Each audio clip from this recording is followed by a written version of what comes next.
시청자 여러분 안녕하십니까? 이슈를 더 쉽게 풀어드리는 더 뉴스 시작합니다. 총선이 넉 달도 남지 않은 가운데 여당 대표가 사퇴하고 여러 곳에서 신당 창당 움직임이 가시화되면서 정치권이 요동치고 있습니다. 여기에 금태섭 전 의원과 유호정 의원이 함께 공동신당을 만들기로 했죠. 금태섭 새로운 선택 대표와 함께 이낙연, 이준석 전 대표의 연대 어디까지 가능한지도 짚어보겠습니다. 코로나 이후 일상으로 돌아온 학교에서 학우들 간에 폭력을 당했다고 얘기하는 응답이 크게 늘어나는 걸로 나타났습니다. 특히 초등학생 학폭 피해가 가장 많이 증가했는데요. 실태와 대책 들어보겠습니다. 먼저 오늘의 주요 뉴스부터 보시겠습니다. 김기현 대표 사퇴 이후 국민의힘은 비상대책위원회 체제로 전환하기로 했습니다. 가능한 빨리 비대위원장을 선임하겠다는 방침인데 후보로 이뇨한 전 혁신위원장, 김한길 국민통합위원장 등이 거론됩니다. 민주당 비명계 모임인 원칙과 상식이 이재명 대표를 비롯한 지도부 총사퇴와 통합형 비대위 출범을 요구하고 나섰습니다. 신당을 공식화한 이낙연 전 민주당 대표는 금태섭 전 의원, 양향자 의원권의 연대 가능성을 거듭 밝혔습니다. 올해 0.72명으로 역대 최저를 경신한 합계 출산율이 2년 뒤에는 0.65명까지 떨어질 것으로 예측됐습니다.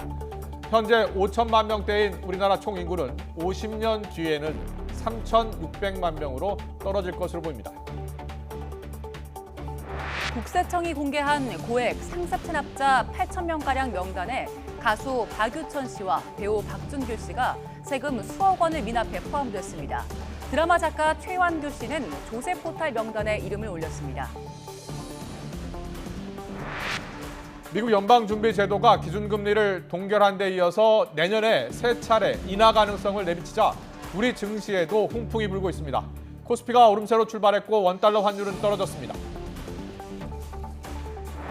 올해 학교 폭력 피해자가 지난해보다 4,000명이 늘어난 걸로 집계됐습니다. 코로나19 사태 이후 학폭 피해가 늘어나는 추세고 특히 중학생 학폭 피해가 크게 늘었습니다. 겨울답지 않은 날씨 속에 오늘은 여름처럼 많은 비가 오고 강원 산간엔 50cm까지 폭설이 내리겠습니다. 비가 그치면서 강추위가 찾아와 일요일엔 한파특보가 내려질 것으로 보입니다. 김기현 대표 사퇴 후 폭풍. 지금 국민의힘이 요동치고 있는데요. 새 대표를 뽑는 대신에 비상대책위 체제로 전환키로 했습니다. 총선이 넉 달도 남지 않은 상황. 서둘러 당을 안정시켜야 한다는 건데 누가 집권 여당의 새 지휘봉을 잡을지도 관심입니다. 취재기자 연결해 알아보겠습니다. 김대겸 기자. 네, 국회입니다. 네, 국민의힘이 비대위 체제 전환에 속도를 내고 있다고요? 네, 윤재옥 당대표 권한대행은 오늘 오전 최고위를 마친 뒤 기자들과 만나 비상대책위원회 체제가 바람직하다는 데 의견을 모았다고 밝혔습니다. 당대표 거리 시 60일 이내 전당대회를 열어야 하지만 총선을 앞둔 지금은 그럴 상황이 아니라는 겁니다. 비대위원장 인선 기준도 제시했습니다. 국민 눈높이에 맞고 공감을 얻을 수 있는 분, 그리고 총선 승리라는 지상과제를 달성하는 데 능력과 실력을 갖춘 분을 찾겠다는 설명입니다.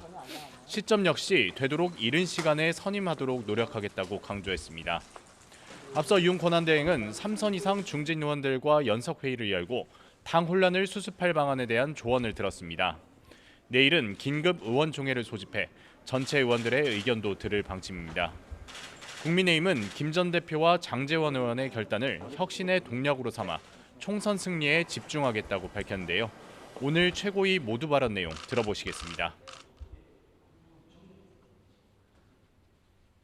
김기현 대표와 장제원 의원의 결단을 온전히 혁신의 그릇으로 옮겨 담아 총선 승리에 결연한 의지로 윤 권한대행은 지명직 최고위원과 정책위의장, 사무총장 등 임명직 장직자들의 사의도 반려했습니다. 당이 위기에 처한 상황에서 당무 공백이 있어서는 안 되는 만큼 새 지도부가 구성될 때까지 업무를 이어가도록 하겠다는 계획입니다. 앞으로 비대위를 이끌 인물로는 원희룡 국토교통부 장관과 김한길 국민통합위원장, 이뇨한 전 혁신위원장과 나경원 전 의원, 그리고 한동훈 법무부 장관까지 다양한 인사들이 거론되고 있습니다. 네, 민주당 상황도 알아보겠습니다. 당내 비명계 의원 모임이죠. 원칙과 상식이 통합형 비대위를 주장하면서 이 대표 압박에 나섰다고요? 네, 비명계 의원 모임인 원칙과 상식은 여당이 기득권 세력도 총선 승리라는 명분 앞에 더 버티지 못하고 결단을 내리고 있는데 정작 민주당 지도부는 묵묵부답이라고 비판했습니다. 그러면서 총선 승리를 위해 이재명 대표 등 지도부 총사퇴를 전제로 통합형 비대위를 구성하자고 주장했습니다. 민족 통합을 위해서는 통합 비대위로 가야 합니다. 한 목소리의 현 지도부로서는 진정한 통합을 이뤄내기 어렵습니다. 이런 가운데 신당 창당을 공식화한 이낙연 전 대표는 오늘 언론 인터뷰에서 신당 구성의 방향까지 제시했습니다. 그동안 정치에서 기회를 얻지 못했던 전문직 그리고 젊은 분들과 함께 대안 정치가 가능할 정도로 당을 만들겠다고 밝힌 건데요. 이미 제3지대에 창당을 했거나 준비 중인 양양자, 금태섭 등 전현직 의원과도 뜻을 모을 수 있는 여지를 발견했다며 외연 확장의 뜻을 내비쳤습니다. 이와 관련해 이재명 대표는 윤석열 정권의 폭정과 퇴행을 어떻게든 저지해야 하는 국민적 요구가 높다며 단합과 단결을 거듭 강조했습니다. 변화하되 또 우리가 최대한 단합과 단결을 유지할 수 있도록 하는 게 중요하지 않겠나 그렇게 생각합니다. 민주당은 오늘 의원총회를 열어 선거제 개편 등과 관련한 의견도 수렴했는데요. 준연동형 제도를 유지할지 아니면 과거 병립형 제도에 권역별 비례제를 가미한 제도로 갈지 아직 방향을 정하지 못해서 계파 갈등의 또 다른 뇌관으로 꼽히고 있습니다. 지금까지 국회에서 전해드렸습니다. 민주당이 내년 총선에 내세울 인재 2호로 NC소프트 임원 출신 이재성 씨를 영입했습니다.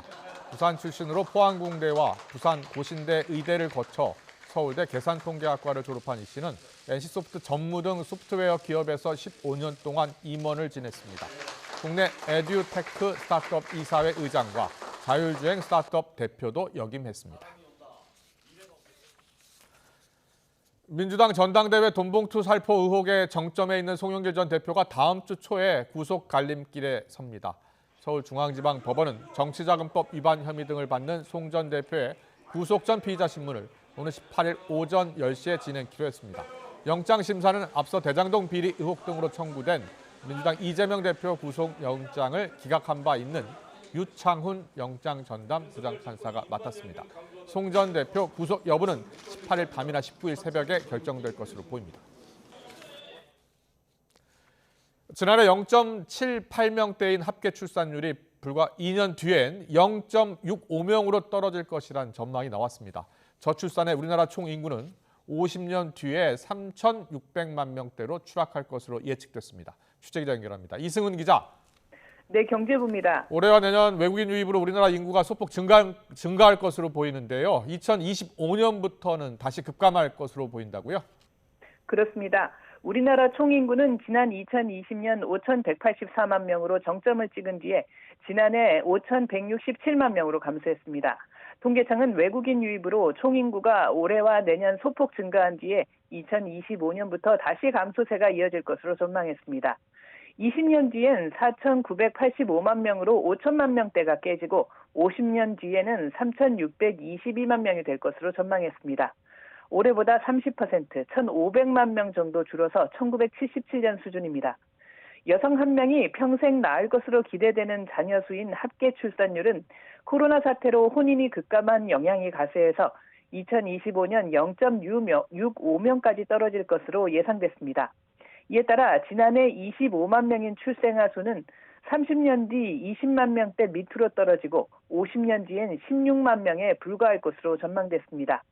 생산 연령 인구는 50년 뒤 1,658만 명으로 지난해의 45% 수준으로 떨어질 것으로 보입니다. 이에 따라 생산 연령 인구 비중은 OECD 국가 중 가장 높은 수준에서 50년 뒤에는 가장 낮은 46% 수준으로 떨어질 것으로 보입니다. 65세 이상 고령 인구 비중은 48%로 급등해 OECD에서 가장 높은 수준으로 전망됩니다. 생산 연령 인구 100명당 부양할 인구를 뜻하는 총 부양비는 40.6명에서 50년 뒤 2.9배 늘어서 118.5명이 될 것으로 보입니다. 이 역시 OECD 국가 중 총 부양비가 가장 낮은 나라에서 가장 높은 나라가 됩니다. 전체 인구를 나이 순서로 나열할 때 한가운데 있게 되는 사람의 나이를 뜻하는 중위 연령은 지난해 44.9세에서 50년 뒤에는 63.4세로 높아질 전망입니다. 이 같은 통계는 합계 출산율이 2026년부터 조금 상승하는 중간 수준의 시나리오에 기반합니다. 통계청은 이 같은 조건 아래서도 2090년 우리나라 인구가 2천만 명대로 감소할 것으로 전망했습니다. 지금까지 경제부에서 YTN 이승은입니다. 가수 박유천 씨와 배우 박준규 씨가 양도소득세와 종합소득세 등 수억 원의 세금을 내지 않은 것으로 드러났습니다. 국세청은 고액 상습 체납자 7,966명과 불성실 기부금 수령단체 41개, 또 조세 포탈범 31명의 인적 사항을 국세청 홈페이지에 공개했습니다. 가수 겸 배우 박유천 씨는 2016년 양도소득세 등 총 5건의 세금을 내지 않았는데 총 체납액이 4억 900만 원입니다. 쌍칼이란 별명으로 익숙한 배우 박준규 씨는 2015년 종합소득세 등 총 6건의 세금 3억 3,400만 원을 내지 않았습니다. 공개 명단에는 아이리스와 옥중화 작가인 최완규 씨가 포함됐는데 최 씨는 보조 작가들에게 주지 않은 인건비를 허위로 신고하는 수법으로 11억 6천만 원의 세금을 포탈해서 징역 1년 2개월이 확정됐습니다. 미국 연방준비제도가 기준금리를 동결하면서 내년 3차례 인하 가능성을 내비쳤습니다. 통화 완화를 선호하는 비둘기파 성향의 정책 변환 예고에 우리 증시와 원화가 강세를 보이고 있습니다. 취재기자 연결합니다. 이형원 기자. 네, 한국거래소입니다. 네, 현재 긴축 기조에서 통화 완화로 정책 변환이 예고되는데 우리 증시 분위기 어떻습니까? 네, 우리 증시는 출발부터 오름세를 보였습니다. 코스피는 어제보다 1.48% 오른 2,547.74로 개장했습니다. 지금은 2,540대에서 오르내림을 반복하고 있습니다. 코스닥도 1.5% 오른 841.75로 거래를 시작했는데요. 현재는 839대를 유지하고 있습니다.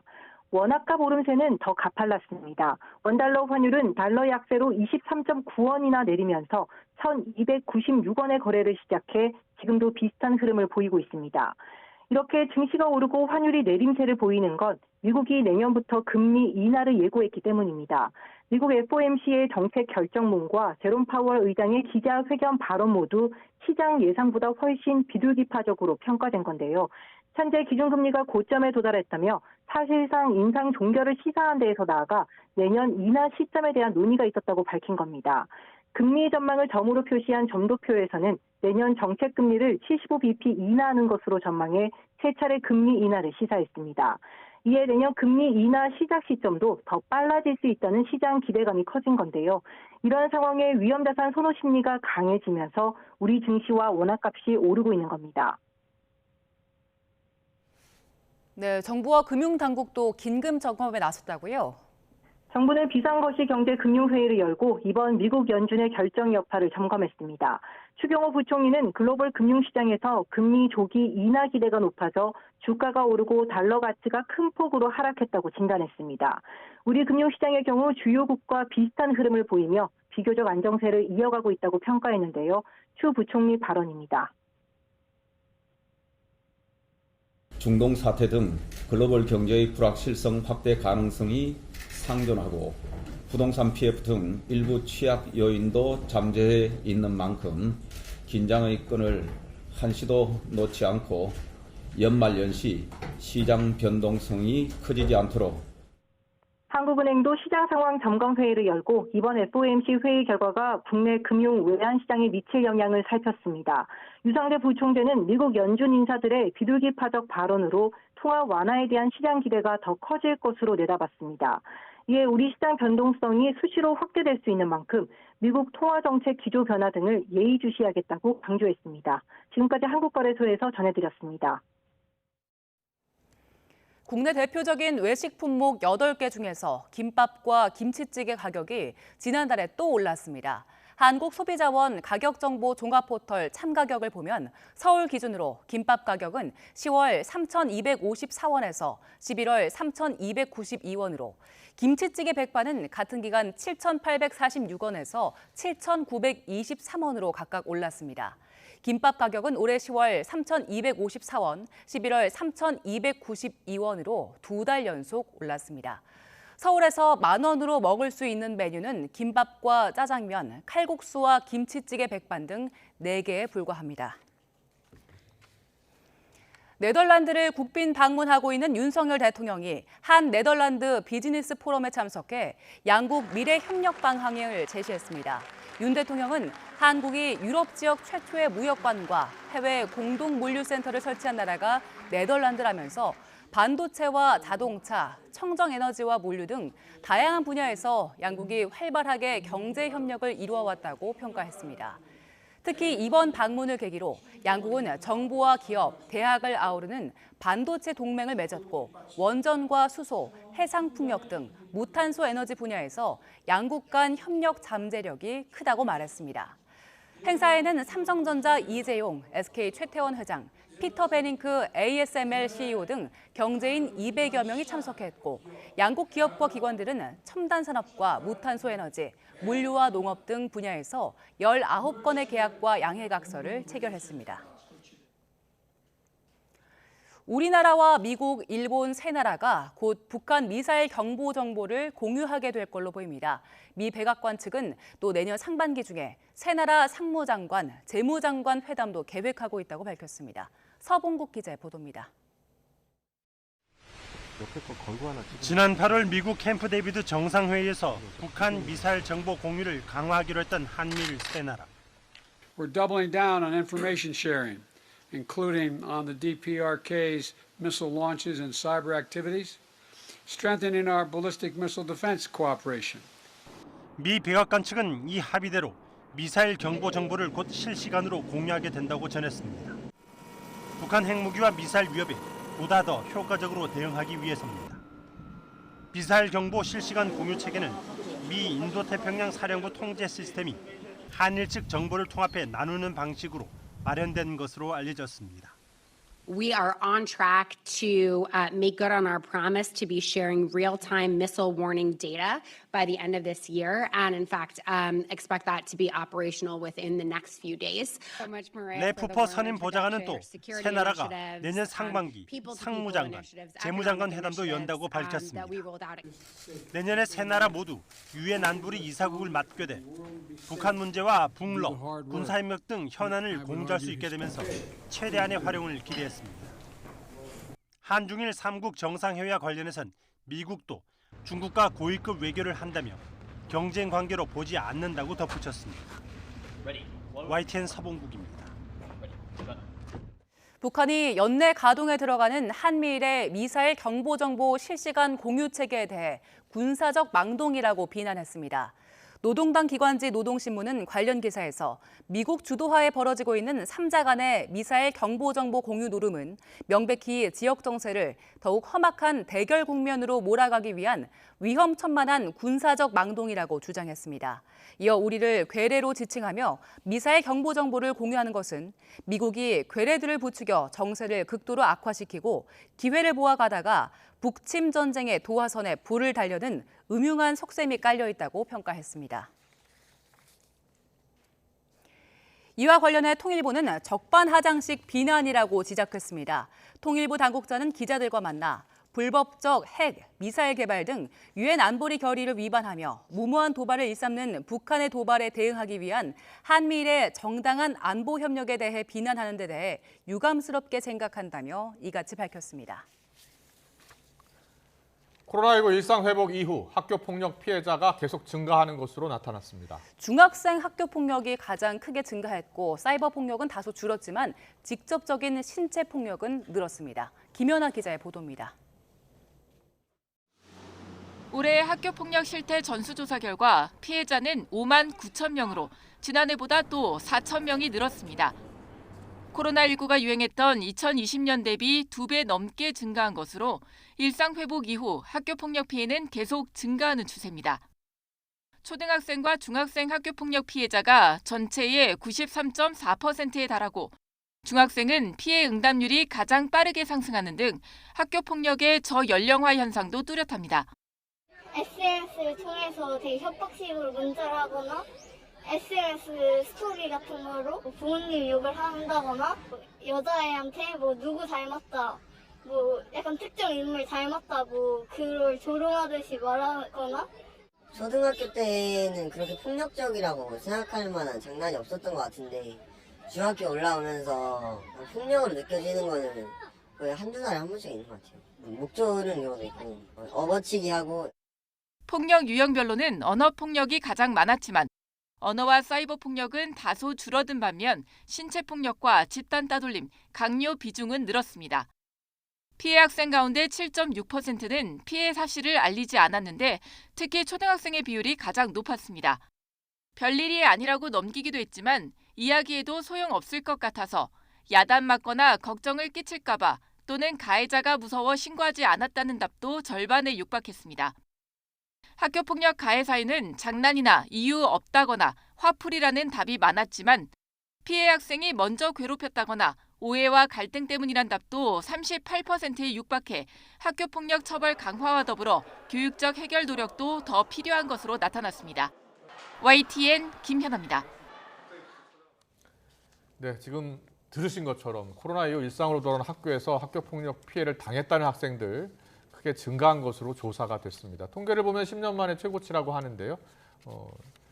폭력 사건 관련 발생 그리고 폭력 피해를 당했다는 학생들, 초등학생이 가장 많았습니다. 네, 최근 학교폭력 실태와 현황을 학교와 당국 또 정부의 대책 등에 대해서 함께 짚어볼 텐데요. 김영미 변호사와 함께합니다. 어서 오세요. 어서 오십시오. 안녕하세요. 네, 일상 회복. 코로나19 때는 우리가 학교를 많이 안 다녔었잖아요. 네, 일상 회복 이후에 이제 학교폭력 피해를 당했다라고 하는 학생들이 많이 늘었나 봐요. 얼마나 늘어난 거예요? 지금 수치상으로는 방금 전에 표에서 보시다시피 많이 늘어났는데요. 예.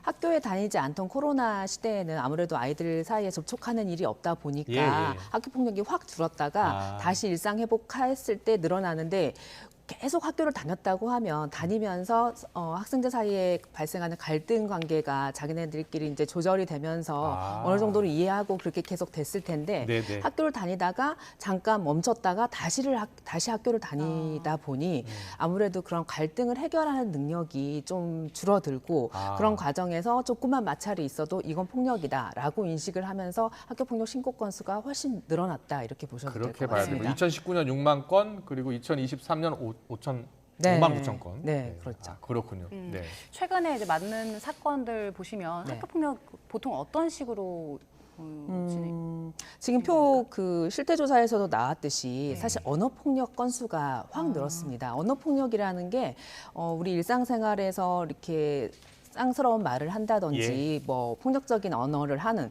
이런 형태가 많이 늘어났고요. 그것뿐만 아니라 그걸 직접 대면해서 하지 않고 인터넷상에서 뭐 메시지 같은 걸로 단톡 뭐 단체방 이런 데를 만들어서 그 안에서 이루어지는 언어 폭력이 많이 늘어났고요. 실질적으로 신체 폭력은 그전보다는 좀 늘기는 했지만 그렇더라도 과거에 예전에 우리가 학교 폭력을 맨 처음에 인식하게 된 게 신체 폭력이 가장 학교 폭력의 전형인 것처럼 느껴졌다면 지금은 신체 폭력은 그만큼 많이 줄어들고 언어 폭력, 정신적으로 뭔가 상대방한테 폭력을 가하는 그런 행태가 더 많이 늘어났다고 보시면 될 것 같습니다. 추세를 말씀해 주셨고요. 이번 조사는 확실히 이제 신체 폭력이 좀 늘게 나타난 것은 작년보다는 더 많이 학교를 아이들이 다니다 보니까 신체폭력이 늘어난 것이죠. 그렇게 이해를 하면 되겠고요.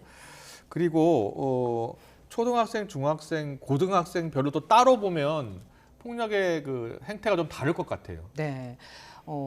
생각보다 초등학교 저학년 학교폭력 신고 건수가 많습니다. 그래요? 네, 그걸 다 의아하게 생각하시는 분들이 많은데 어떻게 보면 가정 내에서 오로지 사랑만 받고 지내다가 학교에 오면서 학교라는 단체 생활을 하다 보니 내가 원하지 않는 터치를 하게 되고 내가 원하지 않는 말을 하게 되고 또 상대방을 대할 때 내가 어떻게 행동을 할 때 상대방이 기분 나쁘지 이런 배려감이 아직은 생성되기 전이다 보니 갈등 관계가 많아질 수밖에 없고 그런 이야기를 자녀한테 들었을 때 부모 입장에서는 매우 속상하게 된 거죠. 그렇다 보면 당연히 학교 학교폭력으로 신고하는 건수가 많아지게 되는 측면이고요. 예. 그래서 초등학교 저학년 사례는 심각한 학교폭력은 그만큼 상대적으로 적습니다.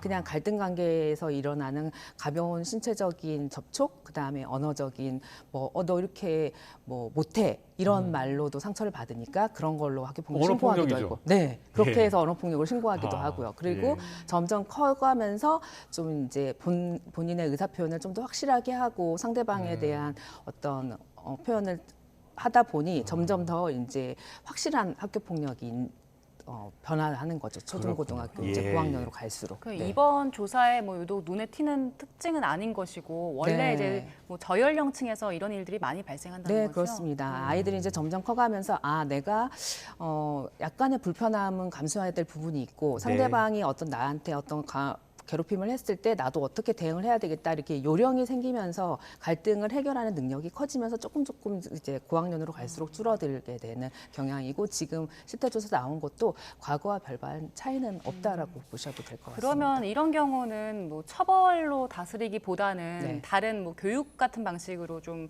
대응을 해야 될까요? 어떻게 해야 네, 될까요? 그래서 지금 계속 학교폭력 예방책이라든지 이런 제도들이 계속 바뀌고 있는데 네. 일단은 가장 처음에는 이제 피해 학생을 좀 더 두텁게 보호해야 되지 않느냐라는 측면에서 계속 보호가 이루어지고 있고요. 또 하나는 이런 가해 학생과 피해 학생 간의 이런 학교폭력을 단순히 어떤 가해 학생이 무조건 문제다 이런 인식보다는 서로 갈등을 해결하는 능력이 부족하고 관계 회복에 좀 더 초점을 맞춰야 되지 않느냐라는 측면에서 제도가 같이 발전하고 있습니다. 예. 지금 미신고 건수도 7.6% 있어요. 네. 학교폭력 사실을 신고하지 않는 이유는 어디에 있을까요? 정말 심각한 학교폭력 같은 경우는 주변에서 인지해서 신고하는 경우도 있고요. 본인이 직접 신고하는 경우도 있지만 내가 생각해도 나에게 좀 불편한데 이게 정말 학교폭력일까라고 하면서 이제 신고 안 하는 경우도 있고 굳이 이거 학교폭력으로 신고해도 처벌이 미비한데 굳이 신고할 필요 있겠어라고 하면서 이제 신고를 망설이는 경우도 있다 보니 이런 미신고 건수가 나오는 것 같습니다. 그렇군요. 예. 그러면 보통 처벌은 어떤 식으로 이루어집니까? 일단 학교폭력으로 신고가 되면 교육지원청 내에서 가해 학생에 대한 조치로 서면 사과부터 전학 조치까지 다양하게 이루어지고 있고요. 그 외에 이런 학교폭력에 대한 처분 외에 이게 형사적으로 문제가 된다라고 하면 별도로 형사 고소를 진행해서 형사처벌도 이루어지고 있습니다. 예. 지금 미신고 이유를 보니까 진짜 여러 가지가 있네요. 예. 도움 요청할 곳을 몰라서 하는 그런 것도 있고요. 네, 지금은 학교폭력 신고를 어디로 그러니까요. 해야 되는지는 다 교육을 통해서 알고 있어서 일단 내가 신고를 해야 되겠다 마음 먹기까지 그게 좀 걸리는 것 같습니다. 네. 그리고 교사, 선생님이나 부모님이 야단을 칠까봐 걱정할까봐 네, 이런 그런 것도 응답도 꽤 있어요. 되네요. 네, 왜냐하면 내가 어떤 괴롭힘을 당해서 내가 좀 불편함을 느껴서 부모님한테 이야기하게 되면 그랬니라고 하면서 심리적인 지지를 해주는 부모님도 계시지만 너가 도대체 학교에서 어떻게 하길래 그렇게 당하고 다니니라고 하면서 야단을 치기도 하니까 그게 이제 불편해서 이야기 안 하는 경우도 그렇군요. 있습니다. 변호사님은 이제 학교 폭력 관련해서 네. 그 학부모님들이 의뢰하는 경우가 좀 있을 거 아니에요. 네, 그런데 그렇습니다. 최근에 이제 영화 더 글로리 OTT 드라마 네. 큰 인기를 끌면서 학폭에 대한 관심이 많이 높아졌잖아요. 네. 근데 굉장히 아주 심한 수준의 학폭이 아니겠습니까? 그런 네, 학폭. 그 근데 정도는, 실제로 네. 그런 학폭 피해 접수 그리고 또 의뢰 들어온 게 있습니까? 저한테는 그렇게 심각한 학교폭력은 한 건도 없었습니다. 그래서 저 TV를 보면 정말 심각한 학교폭력이 많이 보도가 되고 있잖아요. 예, 예. 도대체 이런 건들은 어디서 나는 것일까라고 궁금할 정도로 그렇게 많지는 않습니다. 그리고 실제로 그렇게 심각한 건수는 드물기 때문에 결국은 이렇게 이슈가 되는 게 아닐까라고 생각이 되고요. 예. 우리 어른들이 생각하는 것만큼 아이들이 더 글로리만큼의 심각한 학교폭력은 과거에는 있었을 수도 예, 있지만 지금은 인식 개선이 많이 됐고 학생들 차원에서도 학생들끼리도 이렇게 심각하게 학교 폭력을 하면 내가 정말 심각한 고통을 받을 수도 있겠구나. 오히려 가해 학생도 큰 벌을 받을 수 있겠구나라는 인식 개선이 많이 돼가지고 많이 없어졌다라고 보셔도 될 것 같습니다. 네. 그 드라마 더 글로리 생각해 보면 안에서 다시 학교 폭력이 계속 반복되는 일들이 있었거든요. 네. 실제 현장에서는 아이들이 피해 학생들이 재발로 인해서 고통을 받지 않을까 이런 생각도 드는데 학교 현장에서도 또 교육도 하셨었잖아요. 네. 어땠습니까?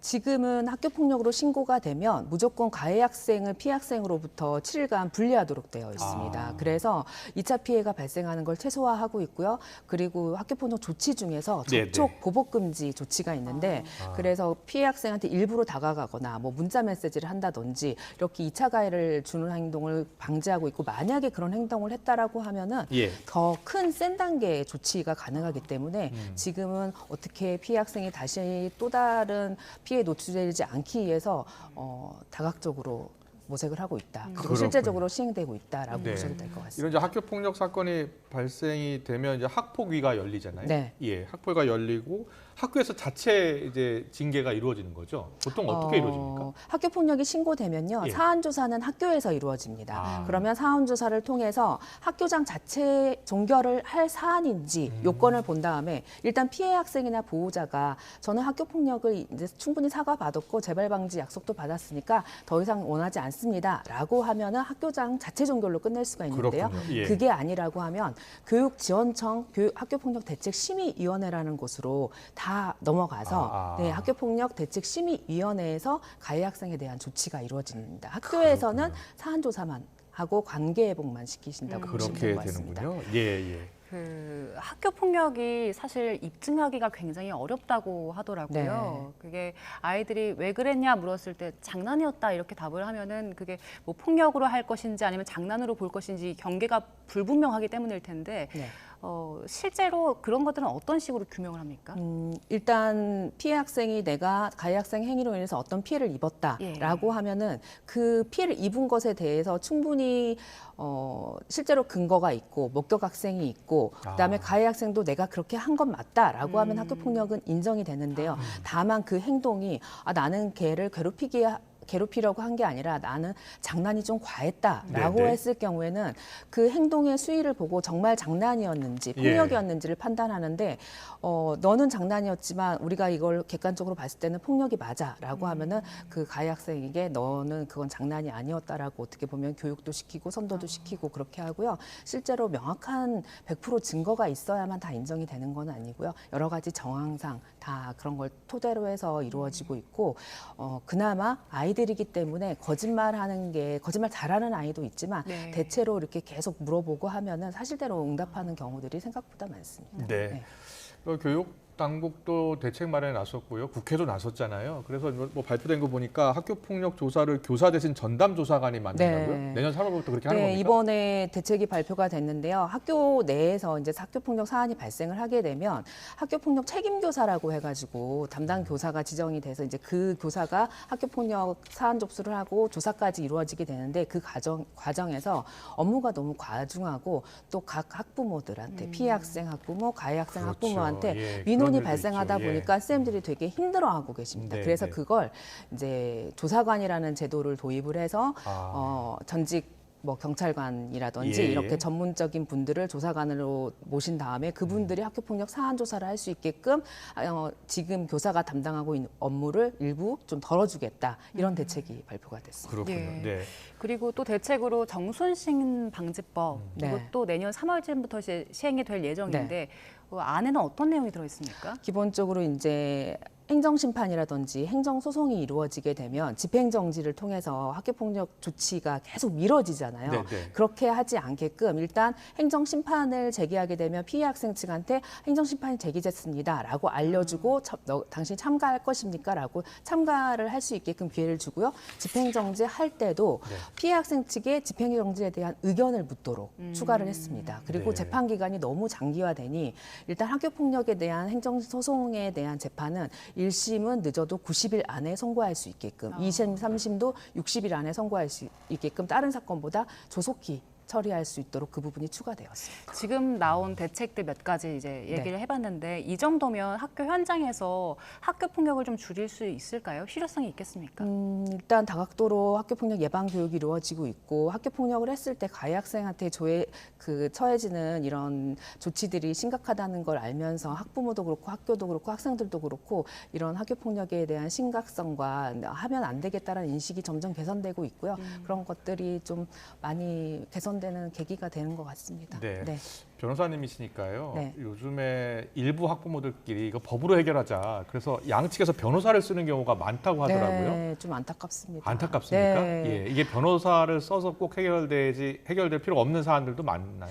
예. 이제 보호자 입장에서는 자식 일이라며 발벗고 할 수 있는 건 다 해주고 싶은 게 부모 마음이잖아요. 예. 그래서 매우 작은 사건이라고 하더라도 너무 자식한테 큰 불이익이 있는 게 아니냐라고 생각해가지고 변호사를 찾아가서 사건을 좀 더 이렇게 키우는 경우들이 있어요. 그런 학부모들께 네. 어떤 말씀 꼭 해드리고 싶어요? 네. 사실 우리도 학창 시절 생각해 보면 이런 갈등 관계에 있으면서 서로 해결해 나가면서 결국은 마음도 단단해지고 성장해 가는 거잖아요. 그렇죠. 그래서 이런 학교 폭력 피해가 됐든 가해가 됐든 어떤 자녀가 연루가 됐을 때 이게 다 성장의 한 과정이라고 생각하고 그냥 지지해주면서 이걸 더 이상 발생하지 않도록 그렇게 지지해 주는 게 좋지 무조건 법적으로 그냥 일반 성인들이 하듯이 그렇게 네. 해결하는 건 그 다음에 한 번 더 생각을 해보시는 게 어떨까 싶습니다. 네, 알겠습니다. 잘 들었습니다. 학교 폭력 최근에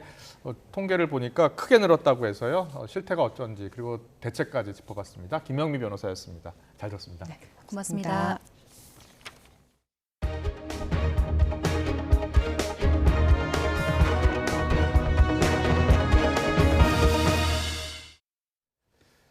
해경이 초과 수당 예산 부족으로 함정 운항을 절반으로 줄이는 등 치안 공백이 우려된다고 앞서서 전해드렸는데요. 네, 그런데 이번에는 출장비도 대폭 줄인 사실이 YTN 취재 결과 추가로 확인됐습니다. 우종훈 기자의 보도입니다. 예산 부족으로 초과 수당 지급이 어려워지자 경비 함정 운항 대수를 비롯해 교대 근무 인수 인계 시간까지 줄여버린 해양경찰. YTN 취재 결과 출장비도 대폭 줄인 것으로 확인됐습니다. 출장 직원 한 사람당 하루 5만 원씩 주던 식비와 일비를 15,000원으로 싹둑 자른 겁니다. 식비만 떼어보면 2만 5천 원이던 게 7,500원으로 감소한 셈입니다.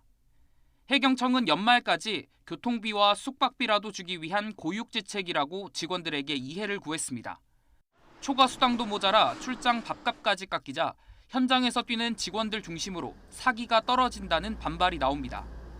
총경 이상 상급자로 올라갈수록 많이 받는 직급수당은 이미 월급에 포함돼 예산 부족 문제에서 빗겨가 있기 때문입니다. 파출소에서 일하는 한 해경은 예산 부족으로 수당이 깎이면 고통은 수뇌부가 아닌 아랫사람들 몫이라고 지적했습니다. 이번 달부터는 6천 원씩 나오던 야식비도 끊겼다고 하소연합니다. 지난 국정감사에서도 같은 문제가 지적됐지만 바뀐 건 없는 상황입니다. 지난 2년 동안 고생했던 일선 해경들에게 지도부의 진심 어린 사과도 필요할 것 같은데요. 예, 전 직원들께 죄송하다는 말씀을 드리고 싶습니다. 해양경찰청 관계자는 코로나가 풀리면서 출장이 늘어 여비가 부족해졌다며 예산 부족으로 인한 여비 삭감은 해경만이 아니라 전 정부 부처의 공통된 문제라고 밝혔습니다. 또 내년 상반기부터는 기존대로 지급할 예정이지만 하반기 예산이 부족해지면 올해와 같이 삭감될 수 있다고 여지를 뒀습니다. 예산 부족으로 함정 운항을 제한하고 일선 경찰관들 출장비까지 줄인 해양경찰청. 허리띠를 바짝 졸라매긴 했지만 현장에선 간부급들 분담은 뒤로 한 채 일선 직원들의 희생과 열정만 강요한다는 평가가 나오고 있습니다. YTN 우종훈입니다. 의대 정원 확충에 반대하며 출범한 대한의사협회 범의료대책위원회 투쟁위원장이 사퇴하는 등 의료계가 내홍에 휩싸였습니다. 대정부 강경투쟁에 나서겠다며 의협 범대위 투쟁위원장을 맡은 최대집 전 의협회장은 오늘 위원장직을 사퇴한다고 밝혔습니다. 3년 전 파업 당시 정부와 합의를 도출하는 과정에서 비판을 제기했던 의료계 일부 단체들이 최 전 회장이 전면에 나서는 데 반대한 걸로 전해졌습니다. 최 전 회장이 물러나면서 의협의 투쟁 동력이 약해지는 게 아니냐는 관측도 나오는 가운데 의협은 오는 17일 예정대로 총궐기 대회를 열어 의대 증원 반대 목소리를 낼 방침입니다. 겨울 축제장이 요즘 비상이라고 합니다. 포근한 날씨, 겨울비 때문인데요. 네, 겨울 축제 가운데 가장 먼저 개막하는 강원도 평창 송어축제는 개막을 일주일 연기했습니다. 홍성욱 기자가 취재했습니다. 강원도 평창 송어축제장. 꽁꽁 얼어 있어야 할 하천은 누런 흙탕물이 가득합니다. 한낮 영상 15도를 웃도는 날씨에 최근 얼었던 하천이 모두 녹아내리면서 긴급 보수 작업이 한창입니다. 한 2, 3cm 얼었었는데 그게 또 날이 좋아지면서 녹으면서 또 정비를 했었는데 오늘 비가 또 많이 와서 다시 한번 지금 정비를 하는 거예요. 얼음 낚시를 주제로 한 축제인데 아직 얼음이 얼지 않은 상황. 자치단체와 축제준비위원회는 비상이 걸렸습니다. 겨울답지 않은 포근한 날씨에 최근 비까지 내리면서 축제장 얼음이 모두 녹아 사라졌습니다. 급기야 오는 22일 개막 예정이던 축제는 일주일 연기됐습니다. 다음 달 5일 개막을 앞둔 홍천강 꽁꽁축제도 사정은 다르지 않습니다. 얼음 낚시터가 얼기 쉽게 물을 가둬놨지만 얼기미조차 보이지 않습니다. 연이어 개막하는 산천어 축제도 걱정은 마찬가지. 원조 겨울축제라 불리는 인제빙어축제는 개막일을 결정하지도 못했습니다. 개막을 일주일 연기했지만 강원도 겨울축제 가운데 가장 먼저 문을 여는 평창 송어축제가 가장 걱정이 큽니다. 이제 마지막 보수 공사를 마치고요. 이제 곧 또 날씨가 추워진다는 일기보가 있으니까 기대를 걸고 있습니다. 주말부터 영하권 날씨가 예보돼 있지만 축제 개막일까지 최소 30cm의 얼음이 얼어야 안전을 보장할 수 있습니다. 지난 겨울에도 축제장 얼음이 녹아 긴급 휴장했던 강원도 겨울 축제장들. 올겨울은 축제를 시작하기 전부터 애를 먹고 있습니다. YTN 홍서욱입니다. 네, 시각 간추린 뉴스입니다. 지속적으로 반복적으로 일부러 층간소음을 일으켜서 이웃을 괴롭힌 경우에 스토킹 범죄로 처벌할 수 있다는 대법원의 첫 판단이 나왔습니다. 대법원은 스토킹 범죄 처벌법 위반 혐의로 기소된 30대 A씨의 상고심에서 징역 8개월에 집행유예 2년을 선고한 원심 판결을 확정했습니다. 재판부는 A씨 범행이 불안감이나 공포심을 일으키기에 충분한 그리고 지속적이고 반복적인 행위에 해당해서 스토킹 범죄가 성립한다고 판단했습니다. 경남 김해시 빌라에 살던 A씨는 지난 2021년 10월부터 한 달여에 걸쳐서 아무 이유 없이 늦은 밤이나 새벽 시간마다 벽과 천장을 두드리고 음악을 틀어서 이웃들을 괴롭힌 혐의로 기소됐습니다. 20여 년 만에 붙잡힌 대전은행 권총 강도 살인 사건 범인들에게 무기징역형이 확정됐습니다. 이들은 22년 전인 2001년 12월 대전 둔산동 국민은행 지하주차장에서 현금을 나르던 은행 직원을 권총으로 쏴 살해하고 현금 3억 원을 훔쳐 달아난 혐의를 받습니다. 고등학생 딸과 중학생 아들을 살해한 혐의로 재판에 넘겨진 아버지에게 징역 30년이 선고됐습니다. 재판부는 피해자 모두 미성년자이고 특히 아들은 범행 과정에서 살려달라고 애원했다면서 양형의 이유를 설명했습니다. A씨는 지난 8월 경남 김해시 생리면 야산 속 차량에서 10대 고등학생 딸과 중학생 아들을 잠들게 한 뒤에 살해한 혐의로 재판에 넘겨졌습니다. 지하철 역사 안에서 침묵 시위를 하던 전국장애인 차별철폐연대 활동가가 또 체포됐습니다. 이규식 서울장애인 차별철폐연대 상임대표는 경찰과 서울교통공사가 10여 차례 퇴거를 명령했음에도 불구하고 역사 밖으로 나가지 않고 시위를 이어간 혐의를 받습니다.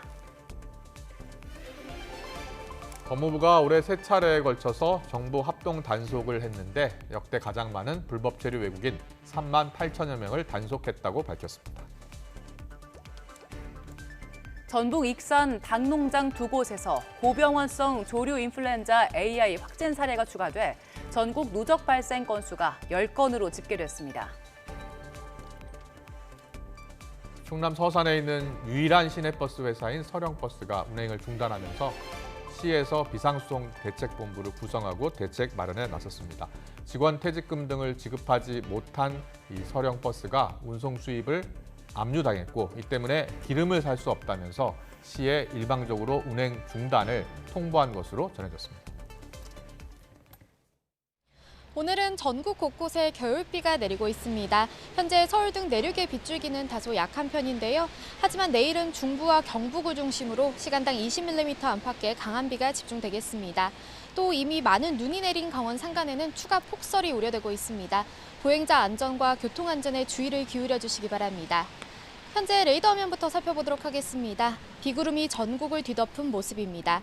비는 내일 저녁에 잠시 소강 상태를 보이겠지만 모레 새벽에 다시 시작돼 오후까지 길게 이어지겠는데요. 우선 내일까지 영동에 120mm 이상, 영서 남부와 충북, 경북 북부와 제주 산간에도 100mm 이상의 큰 비가 쏟아지겠고요. 서울 등 그 밖의 지역에도 20에서 80mm의 비가 예상됩니다. 기온이 낮은 강원 산간에는 50cm 이상의 폭설이 예보되면서 대설주의보가 내려졌습니다. 비와 눈으로 인한 피해가 발생하지 않도록 조심하시기 바랍니다. 내일도 종일 예년 기온을 웃돌며 큰 추위는 없겠습니다. 아침에 서울 5도, 대전과 대구 10도에서 출발하겠고요. 낮 동안에는 서울 6도, 광주와 대구 17도가 예상됩니다. 주말에는 북극 한기가 남하하며 날씨가 다시 한번 급변하겠습니다. 전국에 한파특보가 내려지겠고 일요일에는 서울 아침 기온이 영하 12도까지 곤두박질하겠습니다. 추위 속 서해안과 제주도에는 주말과 휴일에도 폭설이 쏟아질 전망입니다. 현재 전남 해안을 중심으로 강풍주의보가 내려져 있습니다. 내일은 전국적으로 초속 15에서 20m 안팎의 강한 바람이 불겠습니다. 시설물 관리와 안전사고에 각별히 유의하시기 바랍니다. 지금까지 YTN 원희다입니다. 네, 총선이 넉 달도 남지 않은 가운데 여당 대표가 사퇴를 하고 또 여러 곳에서 신당 창당 움직임이 가시화하면서 정치권이 지금 요동치고 있습니다. 여기에 금태섭 전 의원과 류호정 의원이 공동신당을 창당하기로 했는데요. 잠시 뒤 금태섭 새로운 선택 대표 만나봅니다.